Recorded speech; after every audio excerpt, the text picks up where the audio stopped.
अस्सलाम वालेकुम वरहमतुल्लाहि वबरकातुहू। This is me Sohail Soomro. और ये हमारा पहला लेक्चर है इस्लामियात का। जैसा कि आप सबको पता है कि हमने वन जनरल पेपर प्रिपरेशन का सेशन स्टार्ट किया हुआ है, जिसमें हम आपको 6 सब्जेक्ट्स की प्रिपरेशन करवा रहे हैं बेसिक से, जिसमें इस्लामियात, geography, Pakistan affairs, current affair, general science और इंग्लिश आ जाता है। 3 महीने का ये सेशन है, जिसमें हम आपको CSS की एमपीटी की प्रिपरेशन करवा रहे हैं, CCE की स्क्रीनिंग, PMS की स्क्रीनिंग, PPSC, SPSC, FPSC में जितनी भी जॉब्स आ रही हैं वन पेपर की, वो सारी आपकी इस सेशन के बाद इजीली आप उनको ऐड कर पाओगे। ठीक है। ये क्लासेस 3 महीने के लिए होंगी। सेशन 3 महीने का है। हर एक मंथ की फी 1500 रुपये है। जहाँ पे जितनी बड़ी बड़ी एकेडमीज आपको 4000 5000 पर मंथ चार्ज कर रही है, हम वहीं पे आपको इतना चीप 1500 रुपये में हम आपको ये सारे सब्जेक्ट कवर करवा रहे हैं with notes, live lecture, recorded lecture. उसके अलावा वीकली असेसमेंट टेस्ट भी हम ले रहे हैं। इतना फ्रेंडली बजट आपको कहाँ से मिलेगा? तो हम अपना पहला लेक्चर शुरू करते हैं। Here is the map. मैंने यहाँ पे एक मैप बना लिया है। अरेबियन पेनिनसुला इसको कहते हैं। अरेबियन पेनिनसुला यानी पेनिनसुला बेसिकली इसको कहते हैं जिसकी 3 साइड वाटर होता है, एक साइड पानी होता है। यहाँ पे इसके पास यमन लगता है, यहाँ पे इसके पास ओमान लगता है। मैंने इनके कैपिटल भी ये लिख लिया है। ओमान का कैपिटल मस्कत है, कभी कभार पूछ दिया जाता है, जीके का सवाल है। यमन का सना है। ठीक है। जो बेसिक एमसीक्यूज है, जो अक्सर करके पूछा जाता है, वो ये है कि मदीने का पुराना नाम। ये अक्सर करके टेस्ट में पूछा जाता है, लोगों को नहीं पता होता। मदीने का पुराना नाम बेसिकली यसरब था। और ये आप याद कर लेंगे क्योंकि ये अक्सर करके पूछा जाता है। स्टोरी हम कुछ इस तरीके से शुरू करेंगे कि हजरत इब्राहिम अलैहिस्सलाम से शुरू करेंगे। मैं आपको ये पूरा लेक्चर ना एक स्टोरी के फॉर्म में बताता जाऊंगा, जितने भी लेक्चर इस्लामियात के होंगे, ताकि आपके दिमाग में इजीली बातें फिट हो जाएं। हजरत इब्राहिम अलैहिस्सलाम के 2 बेटे होते हैं, 2 बीवियां होती हैं। हजरत बीबी हाजरा, जिनमें से हजरत इस्माइल होते हैं, और दूसरी होती हैं हजरत बीबी सारा, जिनका बेटा होता है हजरत इसहाक। यानी 2 बीवियां, 2 बेटे होते हैं। ठीक है। अबू अल अरब हजरत इस्माइल को कहा जाता है। क्यों अबू अल अरब कहा जाता है, मैं आपको बताता हूँ क्यों कहा जाता है। एक बार क्या होता है कि हजरत इब्राहिम अलैहिस्सलाम को अल्लाह ताला ख्वाब में आते हैं और उनको कहते हैं कि आप अपनी बीवी हजरत बीबी हाजरा और हजरत इस्माइल को ना मक्का की वादी में छोड़ के आ जाएं। हजरत इब्राहिम परेशान हो जाता है। हजरत इब्राहिम ये बात हजरत बीबी हाजरा को बताता है कि ख्वाब में मेरे साथ ये हुआ, मुझे ये कहा गया। तो हजरत बीबी हाजरा इस चीज को ना एक आजमाइश के तहत लेती हैं और वो कहती हैं कि ठीक है। और इसी के साथ हजरत इब्राहिम अलैहिस्सलाम, हजरत इस्माइल और हजरत बीबी हाजरा को मक्का में छोड़ के आते हैं। मक्का में बेसिकली ना पानी होता है ना कुछ, वहाँ पे रेगिस्तानी रेगिस्तानी होती है, खुश्क खुश्क साली बहुत होती है वहाँ पे। तो वहां पे छोड़ के आते तो हैं, लेकिन उनके पास सिर्फ एक ही हफ्ते का खाना पीना होता है और पानी होता है। अब जब एक हफ्ता खत्म हो जाता है और हजरत इस्माइल को बहुत ज्यादा प्यास लगने लगती है, तो हजरत बीबी हाजरा परेशान हो जाती है और वो ना पानी ढूंढने निकल पड़ती हैं। जब वो पानी की तलाश के लिए निकलती है ना, तो एक सफा और मरवा का पहाड़ है, जहाँ पे वो 7 चक्कर लगाती हैं। ये भी एमसीक्यू आया कि कितने चक्कर हजरत बीबी हाजरा ने लगाए थे। आप बाद में आगे चल के आप पढ़ोगे एमसीक्यूज में, जब वो एमसीक्यूज भी आएगा। 7 टोटल चक्कर लगाती हैं, 7, सफा और मरवा के पहाड़ों के बीच में। ठीक है। कहा जाता है कि हजरत इस्माइल इतने तो प्यासे थे कि जैसे छोटे बच्चे रोते नहीं है किसी चीज के लिए, रो रो रो के अपने पैर जो हैं वो जमीन से रगड़ते हैं। तो इसी तरीके से हजरत इस्माइल के पैर भी जमीन से ऐसे रगड़ रहे थे, तो वहां से एक पानी पानी का एक चश्मा निकला। तो जब भी हजरत बीबी हाजरा वापस आती है तो उसको कहती है जम जम जम जम, यानी रुक जाओ। तो इस यहीं से ही इस जमजम पानी का आगाज हुआ था। इस तरीके से आगाज हुआ था। ये एक स्टोरी है, मैंने आपको बता दी। उसके बाद क्या होता है कि हजरत इब्राहिम अलैहिस्सलाम को अबू अल अंबिया कहा जाता है। ये भी सवाल आता है कि वो कौन से पैगंबर है जिनको अबू अल अंबिया का कहा जाता है। तो आपने याद रखना है कि ही वाज हजरत इब्राहिम अलैहिस्सलाम। ठीक है। क्योंकि आगे चल के दोनों हजरत इस्माइल और हजरत इसहाक पैगंबर बनते हैं। ठीक है। अब कुछ मैं सिजरा आपको बताता जाऊं। सिजरा कुछ इस तरह था कि हजरत इस्माइल अलैहिस्सलाम के बाद और भी बहुत लोग आए थे, लेकिन मैं बड़े बड़े नाम आपको बताता जाता हूँ। केदार आए थे, इसके बाद अदनान आए थे, उसके बाद फैर बिन मलिक आए थे जिनको कुरैश का टाइटल पड़ा था। उसके बाद कैब आए थे। कैब कैब के बाद कैब में से एक कबीला निकलता है, अद्दी कबीला। अब ये सवाल बनता है कि हजरत उमर फारूक रजी अल्लाह तआला अन्हु का कौन सा कबीला था, किस कबीले से ताल्लुक रखते थे। तो आपको ये याद रखना है कि वो अद्दी कबीले से ताल्लुक रखते थे, क्योंकि ये एमसीक्यू बहुत मर्तबा आया है। मिस्रा, कैब में से मिस्रा निकलता है, मिस्रा में से फिर तमीम कबीला निकलता है। अच्छा, हजरत अबू बकर रजी अल्लाह ताला अन्हु का कबीला कौन सा था, तमीम कबीला। ये चीज भी आपको याद रखनी है और ये भी बहुत बार एग्जाम्स में पूछा गया है। मिस्रा के बाद कुसाई। अब कुसाई की ना थोड़ी सी यहाँ पे चेंजिंग है। अब Qusai was the first from prophet family जिन्होंने खाना काबा की चाबियां तो संभाली, लेकिन he was democratically elected. Democratically elected मतलब पहली मर्तबा एक कबीले के जो बड़े बड़े बुजुर्ग लोग होते हैं वो बैठते हैं, वो बैठे और उन्होंने डिसाइड किया कि द कीज ऑफ खाना काबा कौन संभालेगा, ये संभालेगा। तो उन्होंने कुसाई को चुना, ठीक है। कुसाई के बाद ये बारी आई अब्दुल मनाफ की। अब अब्दुल मनाफ के चार बेटे हुए। जाहिर सी बात है, जब एक बंदा मर जाता है ना तो थ्रोन किसको मिलता है, उसके बेटे को मिलता है। ऐसे ही शुरू से ऐसे ही होता आ रहा है, ठीक है। कुसाई से democratically elected, Kusai democratically elect हुआ। उसके बाद उसके बेटे फॉर एग्जाम्पल अब्दुल मनाफ को मिल गया। अब्दुल मनाफ उसका बेटा तो नहीं था, लेकिन ऐसे बीच बीच में आते गए आते गए आते गए, उसके बाद अब्दुल मनाफ को मिला। अब अब्दुल मनाफ जब मरा तो उसके चार बेटे थे। अब चारों बेटे में से जाहिर सी बात है बड़े को मिलेगी। लेकिन यहाँ पे एक मसला था। मसला ये था कि अब्दुल शम्स और हाशिम थे ट्विंस। ट्विंस मतलब इस तरीके से कि इन दोनों की बॉडीज मिली हुई थी। तो कहा जाता है कि अब्दुल मनाफ ने ना, जब ये जिंदा था तो अपने दौर में इसने अपनी तलवार से इन दोनों के बीच को काट दिया था और इन दोनों को अलग कर दिया था, ये कहा जाता है। अब फिर भी मसला यही था कि ये दोनों तो एक ही दिन पैदा हुए थे, अब किसको दी जाए, किसको चाबियां दी जाए और कौन रूलर बनेगा। तो Abdul Shams was so kind कि उसने कहा कि हाशिम भाई को दे दो, मेरे भाई को, ये भले संभाले, मुझे कोई एतराज नहीं है। उन्होंने कहा ठीक है भाई, मैं संभाल लेता हूँ। फिर चाबियां जो मिली, यानी जो रूलर हुआ वो हाशिम हुआ, ठीक है। अब यहाँ पे सीन ये होता है, मैं आपको यहाँ पे शिया सुन्नी वाला सीन बताऊंगा। शिया सुन्नी जो आजकल बड़ा ट्रेंडिंग है ना, कि शिया है सुन्नी है। इनका असली मसला, शिया सुन्नी का मसला कहाँ से शुरू हुआ था, वो मैं आपको बताता हूँ। असली मसला यहाँ से शुरू हुआ था, इनकी जो दुश्मनी थी वो यहाँ से थी। अब सीन ये हुआ कि जब अब्दुल शम्स मरा ना, तो हाशिम के पास, क्योंकि हाशिम तो अब्दुल शम्स जब जिंदा था तो वो खुद ही उसको, हाशिम को चाबियां खाना काबा की दे के गया था। इसने तो, अब्दुल शम्स ने खुद ही गिव अप कर ली थी रूलरशिप। तो इसका जो बेटा था अब्दुल शम्स का, उमैया नाम था उसका। उमैया ने क्या किया, उमैया ने हाशिम को चैलेंज किया कि आप हमारा हक बनता है, और आप कैसे खाना काबा की चाबियां संभाल रहे हैं, और आप कैसे रूलर बन गए, इस तरीके से नहीं होता, और आप हमें किंगशिप वापस दे दें। तो हाशिम ने क्या किया कि उन्होंने कहा कि भाई ऐसे कैसे, आपका वालिद गिव अप कर गया है तो अब कैसे, मैं तो रूलर बन चुका हूँ। तो सीन ये हुआ कि उमैया, अच्छा, अरबिक ट्राइब में एक ट्रेंड होता था कि अगर कोई भी ऐसी कोई मतलब कोई कॉन्फ्लिक्ट है ना, तो अगर उसको रिजॉल्व करना है तो वो एक दूसरे को चैलेंज देते थे तलवारबाजी का। अगर तलवारबाजी में जो भी जीता था वो अकॉर्डिंग टू वो शर्त शराइत जो भी सेट करते थे, उसके अकॉर्डिंग जीत गया तो बस जीत गया। यहाँ पे भी एक शर्त रखी थी, अगर जो भी जीता तो वो रूलर बनेगा, जो हारा तो वो चुप करके चला जाएगा। तो उमैया यानी अब्दुल शम्स के बेटे और हाशिम यानी उसके चचा था, और उसके आपस में एक तलवारबाजी होती है। और ये जो तलवारबाजी है, ये हाशिम जीत जाता है, और जो उमैया होता है उसके दिल में बहुत ही ज्यादा नफरत फैल जाती है हाशिमी खानदान के खिलाफ, इवन दो हाशिम के खिलाफ और उसके जो आने वाले हैं उसके खिलाफ भी। अब उमैया में से ये उमैयाद कबीला निकलता है, उमैयाद। आपको पता होगा उमैयद वही लोग हैं जिनमें मुआविया, यजीद, अबू सुफियान, हजरत उस्मान भी इसी कबीले से ताल्लुक रखते थे, लेकिन वो तो खलीफा बन गए, वो तो अच्छे इंसान थे। बहरहाल, तो ये सारे लोग इस कबीले से ताल्लुक रखते थे। कहा जाता है कि उमैया बड़ा बुग्ज रखता था हाशमियों के खिलाफ। जिसमें देखो, उमैया ने हाशिम से पंगा लिया, जंग की एक किस्म की, मतलब एक लड़ाई हुई इनकी।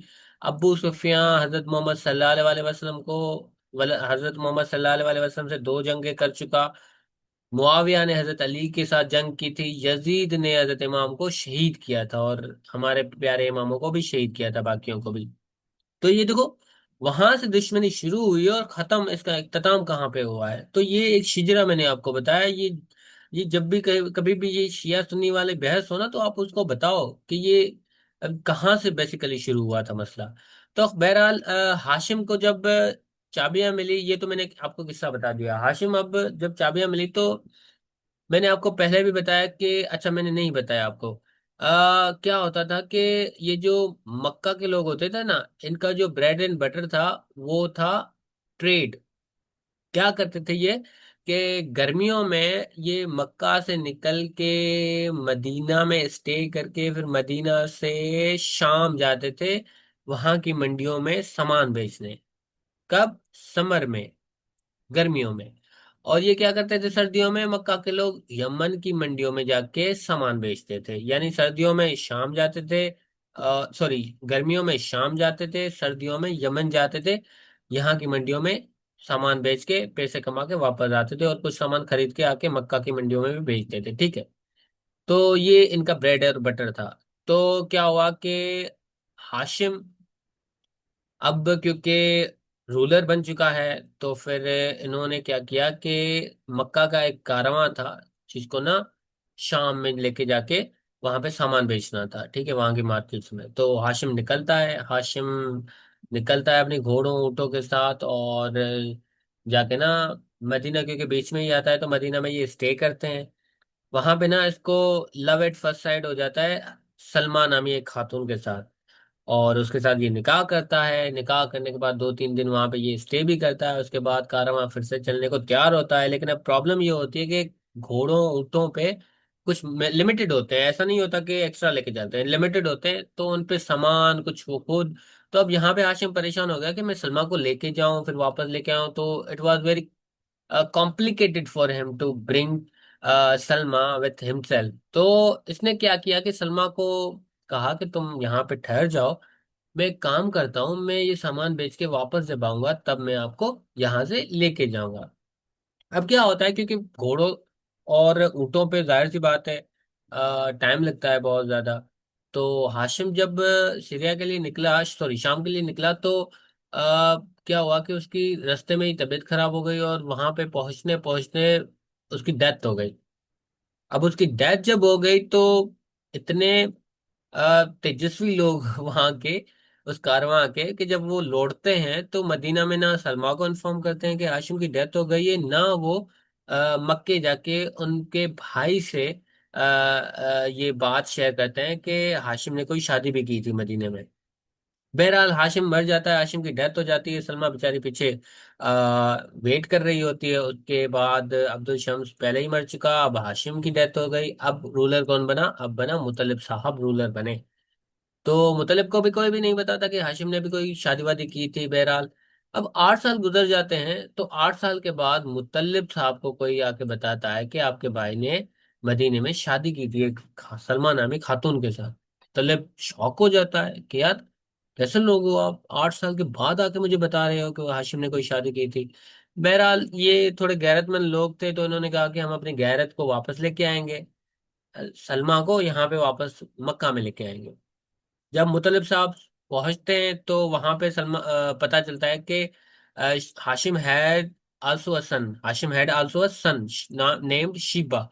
हाशिम का एक बेटा भी होता है शीबा, क्योंकि जाहिर सी बात है 3-4 दिन रहे थे तो शीबा भी सिस्टमेटिकली निकल ही आया था। तो बहरहाल शीबा एक हाशिम का बेटा होता है।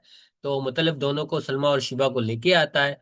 अब शीबा जो नाम था ना वो वेरी स्ट्रेंज था फॉर द पीपल ऑफ मक्का, क्योंकि देखो अफ्रीका के लोगों के नाम पाकिस्तानी नाम से डिफरेंट होंगे। अगर यहाँ पे अफ्रीका के लोगों के नाम लिए जाएंगे तो आपको स्ट्रेंज लगेगा, जाहिर सी बात है। तो लोगों ने क्या किया कि शीबा नाम स्ट्रेंज था, तो इन्होंने शीबा को निकनेम दे दिया अब्दुल मुतल्लिब। अब यहाँ पे सवाल बनता है कि what was the real name of Abdul Muttalib. अब लोग क्या कहते हैं, अब्दुल मुतल्लिब का नाम क्या होता है? मुतल्लिब नाम होता है, ये टिक करके आते हैं। ये गलत है, अब्दुल मुतल्लिब का नाम असली शीबा है। और ये भी एमसीक्यूज बना है कि Abdul मुतलिब was a son of, लोग क्या करते हैं मुतलिब जाके टिक करके आते हैं, ये भी गलत है।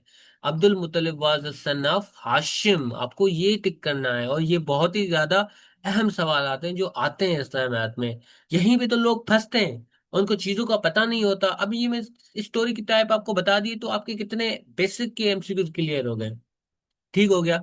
बहरहाल फिर अब्दुल मुत्तलिब को लोग जानने लगते हैं। और उसके बाद नौफल की भी बीच में डेथ हो जाती है, तो बाकी मैंने इन अब्दुल मनाफ के तीनों बेटों की डेथ हो जाती है, एक ही बचता है मुत्तलिब, और उसके बाद ये शीबा, सलमा और एंड देन ऑल दिस। ठीक है। अब ये वाला जो इनका है ना कबीला, उमैयाद कबीला, जिनमें अबू सुफियान, हजरत उस्मान, ये मुआविया, ये सब, ये वाला कबीला जो है ना इन हाशमियों से बुग्ज करने लगता है।